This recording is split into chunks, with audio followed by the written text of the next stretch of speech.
folks trickle in, gang, we can go ahead and get started. DJ, right? Perfect. Looks good. Oh, thank you. So how did the Cody fight come about? Because I know that wasn't really your first choice. You really wanted the Demetrious Johnson fight. Yeah. But now you're fighting Cody here in really a few weeks now. How did that happen?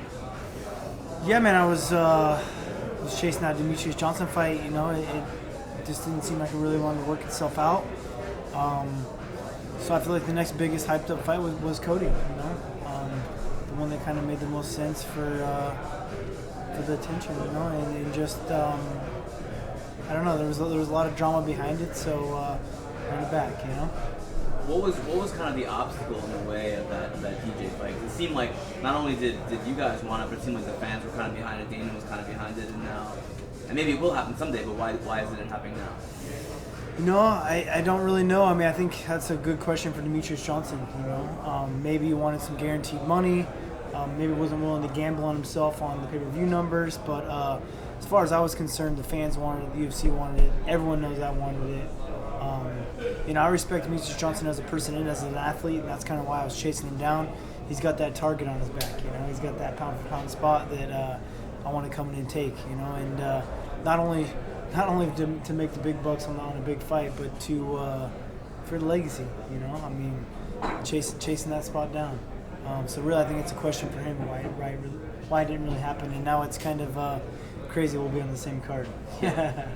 You went through all of last year kind of dealing with Cody from the Ultimate Fighter and his injury. You got his fight over the summer, it didn't happen until November, so I'm sure that was exhausting. And then you went and you beat him. So everyone thought, okay, you know, you went through all that, you won the title back, you knocked out your big rival, and then you move on. Yeah. How will it be difficult to kind of get up for this again, because you just did it, you went through all of last year kind of getting exhausted by the rivalry. Is it going to be hard? No, man, I love getting rich for knocking Cody out. It's great, man. I mean, really, it's a lot different this time. You know, you can't be such a jerk. You just got finished. You know, it's a little bit different. So, no, man. For as much crap as he talked to you, he deserves to get his ass kicked again. Is the DJ fight still one that you want after this? Is that still on your mind? I definitely want it. Yeah, I mean, he's got that spot. You know, I'm looking to take it. So. We both got our fights ahead of us that we got to worry about, and we'll talk about it the night after the fight. You know, it's interesting. A lot of people have complained in the past that some of the lighter weight classes don't get enough attention because maybe there haven't been these great rivalries. So in a way, though, aren't you and Cody kind of doing a great service for your weight class? I mean, the fact that you guys have brought some heat to it. Yeah, man. Not only, I mean, our weight class is stacked. We got a great weight class, but not only just our weight classes, smaller weight classes in general have been getting more of the attention. You know, it's I think the fans are becoming a little more well-knowledged of the sport. I think the smaller weight classes, I've always said it from the beginning, are more exciting. You know, I think people are just finally picking up on that, and the rivalry does help as well. Yeah, please don't think I don't think the talent is deep, because it definitely is. We know that, but. I'm curious, for you, has it been harder to get up and get excited to fight him the second time?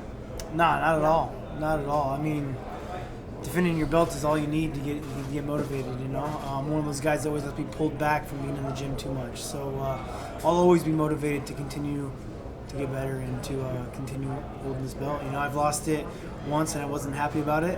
You know, so I'm never going to let it happen again.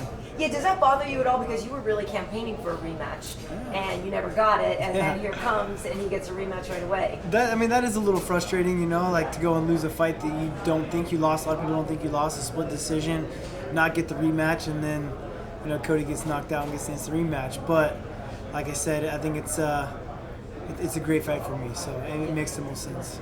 And you've really had fun with the snake logo and everything. So I'm curious, you know, when did it ever bother you, the snake in the grass stuff, and when did you decide to flip the script and own it, basically?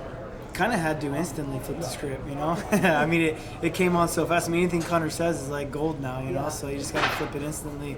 But that never really bothered me. I think just the just all the lies and the crap about it is what really bothered me, you know, like knowing like deep down the truth of what really has gone down, you know. I mean, you continue to see it at that camp of what's going on. I mean, Justin Buchholz is now kicked out of the gym. It's going to be a recurring thing that the coaches are going to keep following their way out of that gym, you know, and it's not the coaches. So it'll all come about. If it's not the coaches, it's the... It's the man in charge. Yeah. But you've been a little bit of a nomad in gyms, in terms of gyms lately. Yeah. And you're doing a lot at Ruka with Jason Perillo. So what is it about him that attracted you to training with him? Perillo's a great MMA boxing coach. You know, a great boxing coach for MMA. You know, he understands the distance. He's done a good job. I've worked with him. But we started our own gym called the Training Lab in Anaheim. So that's kind of like my home base, as well as I still live in Colorado. So Dwayne's right now flying out every Monday, Tuesday, Wednesday to be in my camp out here in Anaheim. And I'm still with Dwayne Ludwig out in Colorado as well too. But I'm one of those guys that's gonna learn from the best and travel and learn from as much as I possibly can, because that's the only way I'm gonna get better. If I strictly stick to Dwayne and only do what me and him are gonna be doing, even though we're still evolving, you're still gonna be held back, you know. So I feel new set of eyes. The distance is different with Perillo. His striking is a little bit different, you know. Like, he's got stuff to teach. Just like my jiu-jitsu, I'm working with Felipe Del Monica at Gracie Baja. You know, I brought in Daryl for my wrestling. Mark Munoz is one of our coaches now too. So I got a lot of coaches in my corner. It's a great problem to have. Who's actually going to be in the corner though? Since my last fight, it'll be Dwayne, Felipe, Daryl, and my brother. Yeah, my brother's always there. He's been my number one supporter. He's the one that, as well as Mark Munoz, got me into the sport. So he'll always be there. And was it something that you determined really too, that to take it to the next level you needed more attention on you, like that kind of a la carte training just specifically for you? Because a lot of people still argue, oh, you should be in a big gym with a bunch of other talent because that iron sharpens iron. I do agree with that as well too. I mean, you got to have everything. You got to have that as well as a specific training with just your coach, you know. And that's kind of what we've created.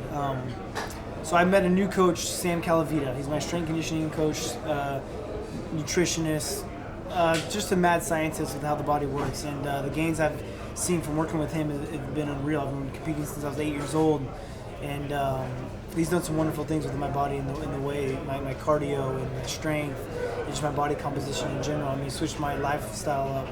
I met him when I was coaching Ultimate Fighter.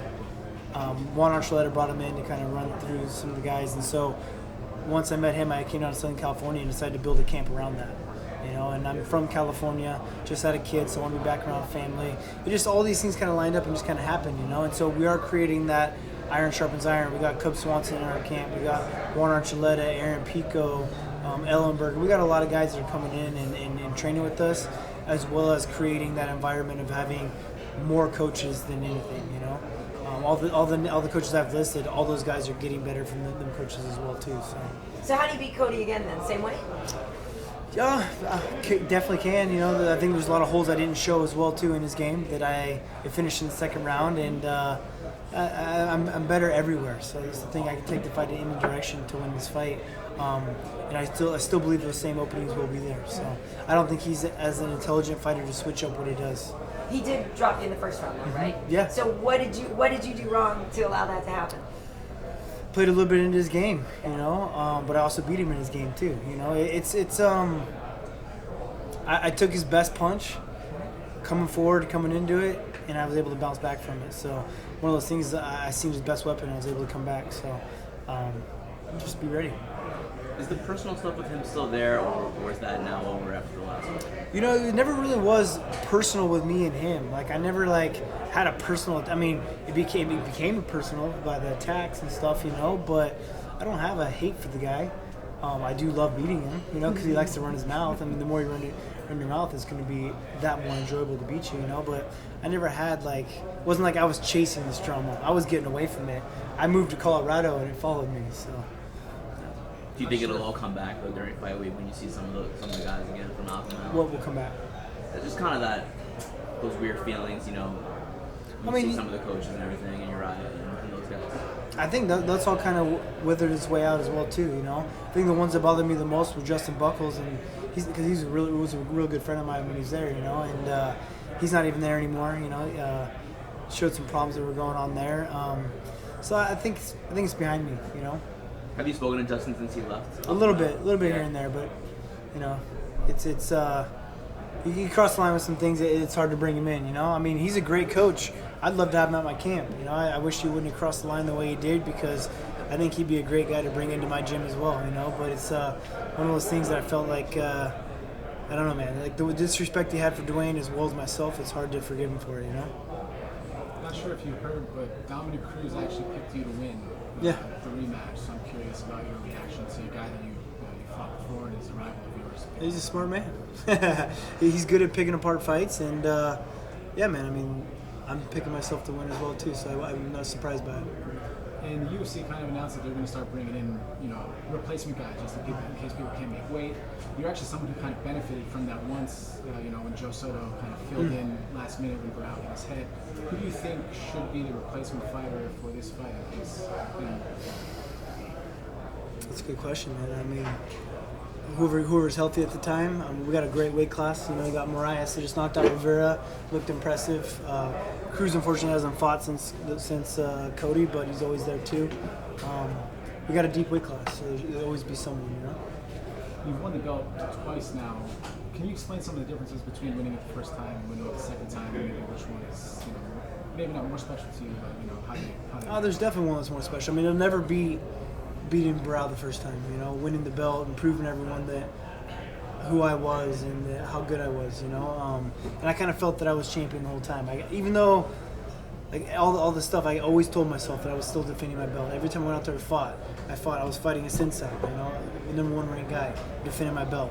I fight Lineker, number one ranked guy, I'm defending my belt. So in my mindset, I just kind of kept it that way, So obviously beating Cody was a great thing, but that was more because of the rivalry and all the drama that was going on behind it. Nothing will ever top beating Brown. You were 28 when you won the belt. By contrast, Cody was 25, which is around the time that you were on the Ultimate Fighter. Having had that experience to kind of grow and mature, do you think maybe that was a little bit too soon for someone like Cody being young and winning the belt? Not really. It was just the fact that I didn't start fighting until I was 24. I didn't even learn how to throw a punch until I graduated college. So I think it's just a different. I mean, the sport's so popular now that kids can train it at a younger age. For me, it was more important for me to get through school first, and it's just a different time in life. I'm glad that my success came later in life, because what I want to do with it is a little bit different. I have a family now, and that's where I'm putting my money and my fame into, is keeping that successful and putting every intention into that. Both of you guys have kids since the last fight. Do you think in some way that has kind of diminished and lessened the trash talk between the two? Maybe. We're both fathers. I don't know, man. I mean, I always have a joke saying that it's kind of weird having a kid, because now I actually have to grow up and I can't be a kid anymore, So possibly. But that's just me just joking around, Your first Father's Day, right? Yeah, my first Father's Day, yeah. That's exciting. Yeah, I know. Thank you very much. Speaking of kids, you trained with Aaron Pico. Yeah, man. Seriously, a kid that, oh man, the kid's an animal, one of a kind. Just even, I remember watching him wrestle when he was 16 years old and beating grown men in the toughest sport in the world, in my mind, wrestling, and just how competitive he was back then, and just a mental athlete, and then getting to know who Aaron Pico is. The kid's a champ, even if he's not it yet, he is. Like, in no time he will be. He's technically in the martial arts, he's awesome. Mentally, he's the strongest guy I've ever worked out with. He's one of a kind, man, for sure. How did you guys meet? Was it wrestling days, or how did that kind of relationship happen? No, he's a decade younger than me, so I never met him. Right. So were you babysitting him? Yeah, right. Yeah. Sorry. It's all good. But no, in the wrestling world, I obviously watched him because I was a fan of the sport, so watched him and the name he was creating for himself. But I met him through my strength and conditioning coach, Sam Calavita. So when I came down to Southern California and started working with Sam, Aaron was already working with him. Juan Archuleta was the one that brought us all together. Juan Archuleta's in Bellator. And so I've continued to get to know Aaron Pico through our strength and conditioning coach. And I've never worked harder in my life than with my strength and conditioning coach, and Aaron makes it look easy. So, and I've always been the most competitive guy. Like, I've always been able to, every gym I've gone to, I've always been like, yeah, I'm the most competitive. Like, I get a bad rap for it. Like, I've always want to beat everyone at everything. I don't care what it is. Aaron's the only guy I've ever worked out with that's more competitive than me. We could be doing a hand bike and we're racing to a mile, and he stands up like he won a world title when he beat me. You know, it's crazy. The kid's he's something else, man. Question for you: 9 a.m. or 4 p.m. weigh-in? What do you like? I like the 9 a.m. weigh-ins, but I think I'll probably benefit more from the 4 p.m. because my opponents won't have as much time to recover as I will. I mean, I think I have it down to a science that I can recover and do my diets the right way. My nutritionist Sam Calvita has got us down perfectly. So I think as an advantage, the 4 p.m. What I like personally, I like to be able to eat all day long. So I make my weight instantly. I wake up, I'm on weight. I don't cut much, you know. So. But what do you think of the idea of them moving back to 4 o'clock now?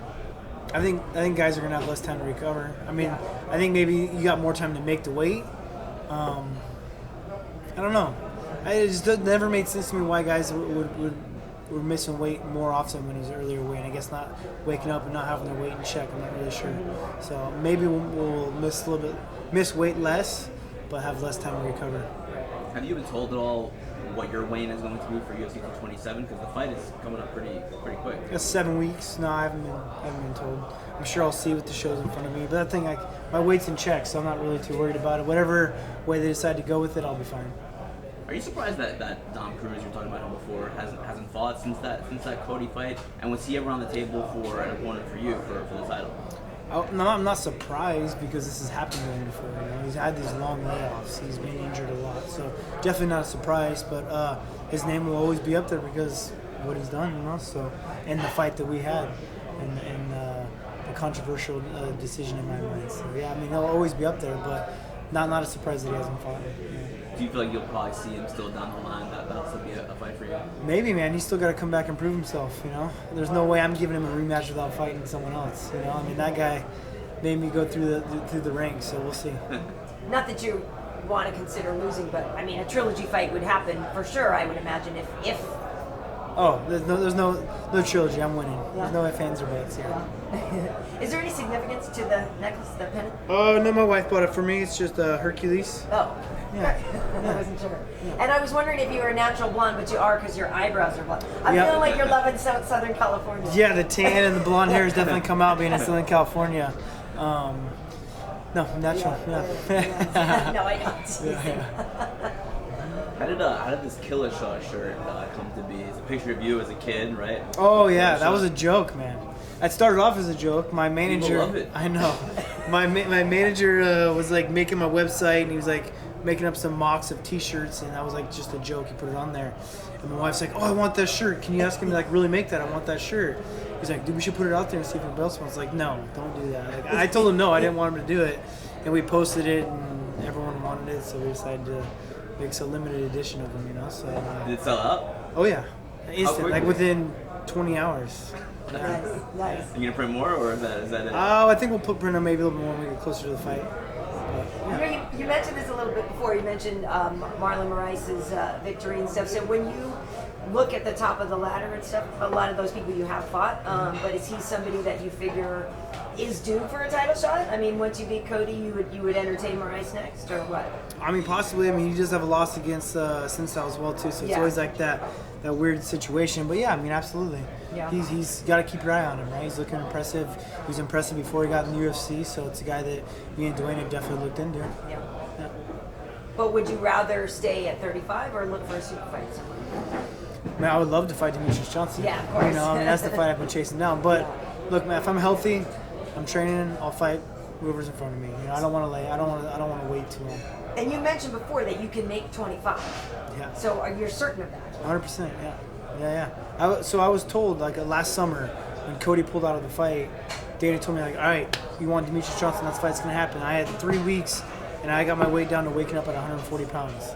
And I was not, you know. That's what DJ walks around at. Exactly. So basically, yeah, I was waking up in the morning 140 pounds. So it's nothing.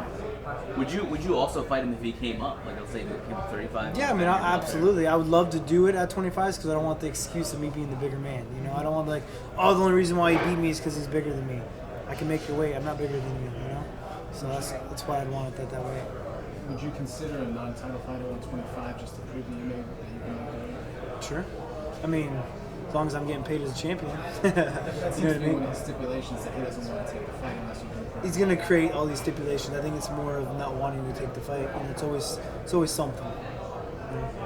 How much do you walk around at when you're fighting at 35? I'm so as of now at where I'm at camp, I'm continuing to try to put weight on, like good lean weight.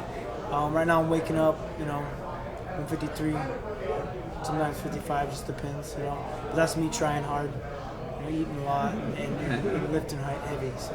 And then at what point do you kind of start to taper off? I'd have to ask my coach.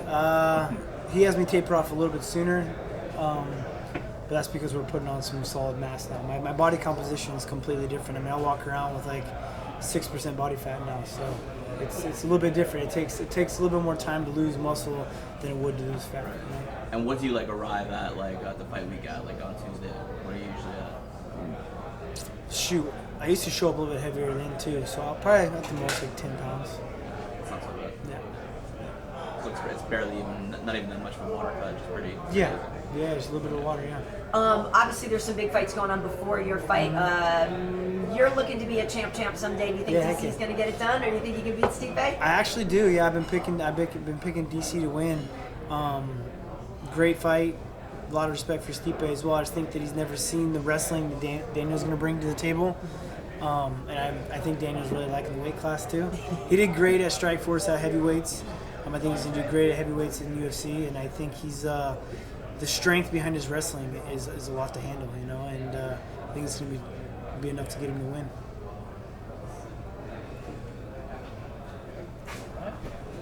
All right. Take a couple pictures here. See what Cool. the belt.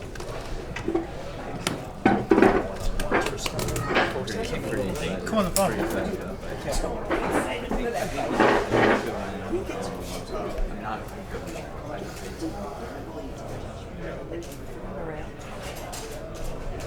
Yeah, no, we can just go this way. Perfect. Here